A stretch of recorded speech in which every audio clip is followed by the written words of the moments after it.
Halo, Assalamualaikum warahmatullahi wabarakatuh.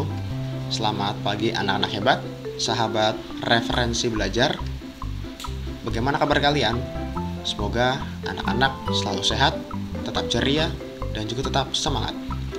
Pagi hari ini kita masih belajar di tema yang ketiga, masuk kepada subtema yang ketiga, pembelajaran yang pertama. Namun anak-anak, sebelum kita memulai aktivitas pada pagi hari ini, ada baiknya berdoa terlebih dahulu agar pembelajaran dan materi pada pagi hari ini dapat mudah kalian pahami. Dan juga anak-anak jangan lupa untuk sarapan terlebih dahulu agar badan tetap fit dan bugar. Lalu yang tidak kalah penting adalah selalu mencuci tangan sebelum dan sesudah beraktivitas. Bisa anak-anak? Oke, berdoa, kita mulai. Selesai. Langsung saja, mari kita mulai.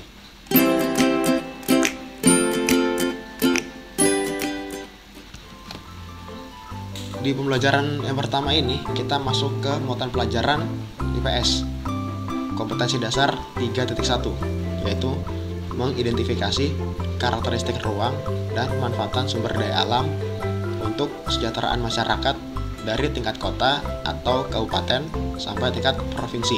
Kemudian kompetensi dasar 4.1, menyajikan hasil identifikasi karakteristik ruang dan pemanfaatan sumber daya alam untuk kesejahteraan masyarakat dari tingkat kota, kabupaten sampai tingkat provinsi. Juga ada pelajaran bahasa Indonesia kompetensi dasar 3.3, menggali informasi dari seorang tokoh melalui wawancara menggunakan daftar pertanyaan. Kompetensi dasar 4.3, melaporkan hasil wawancara menggunakan kosakata baku dan kalimat efektif dalam bentuk teks tulis. Kita masuk ke pelajaran IPS terlebih dahulu ya. Ayo, cintai lingkungan. Tumbuhan dan hewan dapat terus memberikan manfaat jika terawat dengan baik. Sayangnya, tidak semua orang memperhatikan hal ini. Pernahkah kamu berpetualang ke desa? Oke, anak-anak simak teks cerita di bawah ini ya, yang berjudul Perjalanan ke Desa. Saat liburan, Dayu, Udin, Siti, Lani, Beni, dan Edo bersepeda menyusuri jalan di sekitar sekolah. Tanpa disadari, mereka sampai di daerah pedesaan. Pohon-pohon menjulang bagai deretan raksasa berjajar. Ada pohon mahoni, pohon asem, dan pohon mangga. Sungguh pemandangan yang sangat indah. Di ujung jalan, mereka berjumpa dengan seorang bapak-bapak tua, Pak Jaja namanya. Ia mengumpulkan daun-daun kering ke dalam karung dan akan membawanya pulang. Untuk apa daun-daun kering itu, Pak? Tanya Dayu. Untuk pembuatan pupuk kompos. Ayo, ikut Bapak ke kebun, jawab Pak Jaja.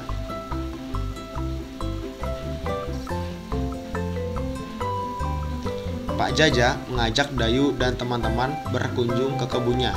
Di sana, Pak Jaja memelihara berbagai hewan ternak seperti ayam, bebek, kambing, dan sapi. Ia juga memelihara kerbau untuk membajak sawah. Pak Jaja bercerita bahwa daun itu bahan campuran untuk membuat pupuk.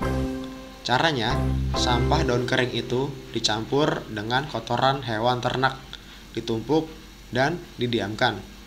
Sekitar 2 bulan, campuran itu akan hancur menjadi pupuk alam yang disebut dengan pupuk kompos.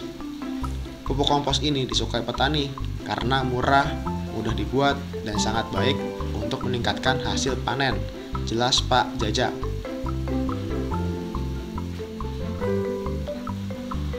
Nah, apa yang dilakukan Pak Jaja adalah upaya agar lingkungan tetap terjaga, sehingga sumber daya alam bisa tetap seimbang.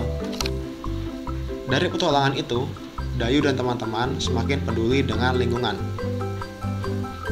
Tentunya, kamu juga pasti memiliki cerita petualangan seru, bukan? Misalnya, pengalaman kerja bakti, menanam pohon di sekitar rumahmu, atau saat liburan ke rumah sanak saudara. Kebun Pak Jaja subur, panen padi melimpah, hewan ternaknya sehat dan gemuk. Hampir setiap hari, Pak Jaja mampu menjual telur dan susu sapi. Sebagian hasil susu diolah menjadi yogurt yang enak dan lebih mahal harganya.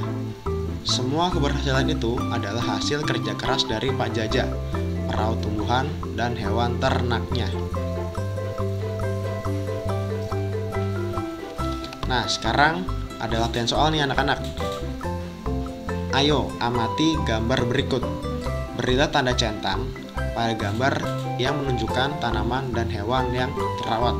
Jadi anak-anak bisa memilih dari berbagai kotak ini yang sekiranya itu tumbuhan dan hewan yang terawat. Anak-anak gambar sebisa anak-anak saja, kemudian anak-anak centang ya, buat di buku latihan kalian. Kemudian, bagaimana sikapmu jika menemukan tumbuhan dan hewan yang tidak terawat? Nah, anak-anak tulis bagaimana sikap kalian jika menemukan hewan atau tumbuhan yang tidak terawat di kolom yang tersedia di tabel ini ya. Anak-anak buat tabelnya juga. Sikap perbuatan di atas adalah salah satu cara peduli lingkungan yang harus senantiasa ditumbuhkan dan diterapkan dalam kehidupan sehari-hari. Perilaku peduli lingkungan tersebut merupakan wujud rasa bersyukur atas nikmat Tuhan yang Maha Esa, sekaligus wujud sikap sebagai manusia yang beradab dan teladan bagi lingkungannya. Oke, sekarang kita masuk ke pelajaran bahasa Indonesia. Kamu dan temanmu sudah mencoba untuk menjaga lingkungan. Terapkanlah semangat cinta lingkungan di lingkungan rumahmu. Ayo cintai lingkungan. Sini ada ayo renungkan ya. Apa yang telah kamu pelajari hari ini? Sudahkah kamu merasa melakukan kebiasaan baik terhadap lingkungan sekitar? Bukankah mensyukuri nikmat Tuhan salah satunya dengan merawat lingkungan dengan sebaik mungkin? Berikan tanda untuk sikap yang pernah kamu lakukan. Kerjakan ya soal di bawah ini. Nah, anak-anak buat tabelnya seperti ini ya. Ada kegiatan, nah nanti ada kolom selalu, kadang-kadang, atau tidak pernah. Contoh misalkan kegiatan yang pertama, menanam atau merawat tanaman di rumah atau di sekolah. Misalkan anak-anak selalu centang di kolom selalu. Jika tidak pernah, dicentang di kolom tidak pernah. Atau jika kadang-kadang atau beberapa kali, centang di bagian kadang-kadang. Bisa anak-anak ya? Oke. Mungkin cukup sekian materi pada pagi hari ini. Jangan lupa ucapkan terima kasih kepada orang tua, kakak, atau saudara kalian yang telah membantu pada pembelajaran pagi hari ini. Sampai bertemu di video pembelajaran berikutnya. Wassalamualaikum warahmatullahi wabarakatuh.